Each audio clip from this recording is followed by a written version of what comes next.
ഇതിനകത്തൊക്കെ കുറേ ദുരൂഹതയുണ്ട്. അതൊക്കെ ഇപ്പം എന്തായാലും SIT ഇപ്പം ഈ ദുരൂഹതകളൊക്കെ മാറ്റി അവർക്ക് ഏകദേശം ഒരു ക്ലിയർ പിക്ചർ കിട്ടിയിട്ടുണ്ട്. ഇതിൻ്റെ ഈ ആൻറ്റിക് വിൽപ്പനയും ഇതിൻ്റെ ഈ ഡിവൈൻ വാല്യൂ രീതിയിലുള്ള വിൽപ്പന, അങ്ങനെ 2-3 തലത്തിൽ സ്വർണ്ണമായിട്ട് വിറ്റിട്ടുള്ളതും. അപ്പം ഈ വക സാധനങ്ങളുടെ വിൽപ്പനയെക്കുറിച്ചൊക്കെ ഒരു വ്യക്തമായ ധാരണയിലും വ്യക്തമായ രീതിയിൽ തന്നെയാണ് ഈ അന്വേഷണത്തെ നമ്മൾ കാര്യമായിട്ട് അതിൻ്റെ ആ ഒരു നീക്കുപോക്കുകളെ കുറിച്ച് നോക്കുമ്പോഴത്തേക്ക് മനസ്സിലാകുന്നത്. പിന്നെ രാഷ്ട്രീയപരമായിട്ട് ഇതിനകത്ത് പല അങ്ങോട്ടും ഇങ്ങോട്ടും ആരോപണങ്ങളൊക്കെ ഉണ്ട്. അതിനകത്ത് ഈ പാരഡിയുടെ പ്രശ്നങ്ങളുണ്ട്, മറ്റു പല പ്രശ്നങ്ങളുണ്ട്. അതൊക്കെ അയ്യപ്പൻ കൊണ്ടുവരുന്നതെന്നാണ് എൻ്റെ ഒരു വിശ്വാസം. കാര്യം ഇങ്ങനത്തെ പ്രശ്നങ്ങളൊക്കെ വന്നാലേ പൊതുസമൂഹം, കേരളം മൊത്തം ഇന്ന് പാടുന്ന അയ്യപ്പനെ കുറിച്ച് ഏകദൈവ വിശ്വാസികളും ബഹുദൈവ വിശ്വാസികളും ഇനി വിശ്വാസം ഇല്ലാത്തവരും കമ്മ്യൂണിസ്റ്റുകാരും എല്ലാവരും പാടുന്ന ഒരു എന്താ പറയുക അയ്യപ്പനെ കുറിച്ചിട്ടാണ്. അപ്പം അതൊരു അയ്യപ്പ ചൈതന്യം അതിൻ്റെ പൂർണ്ണമായ രീതിയിലാണ്. നമ്മുടെ രാഹുൽ ഈശ്വരൊക്കെ 15 ദിവസം 14 ദിവസത്തെ റിമാൻഡ് വന്നു, 16 ദിവസം പോയി കിടന്നു.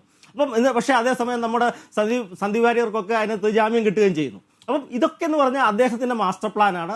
അയ്യപ്പൻ്റെ മുതലുകെട്ട കംപ്ലീറ്റ് ആൾക്കാരെയും പുറത്ത് കൊണ്ടുവരാൻ നമ്മൾ ശരിക്കും സൂക്ഷ്മമായിട്ട് പരിശോധിച്ചാൽ അതിൻ്റെ ഒരു കറക്റ്റ് പ്രകടമായ രീതിയിൽ ഈ കാര്യങ്ങളൊക്കെ നടക്കുന്നുണ്ട്. ഇപ്പോൾ ഇന്നത്തെ ദിവസത്തെ ഈ അറസ്റ്റ് വളരെ പ്രധാനപ്പെട്ടതാണ്. കാര്യം അതേ നമ്മുടെ ഈ യഥാർത്ഥ കാര്യത്തിലേക്ക് ഇത് എത്തിക്കാനായിട്ട് പറ്റും.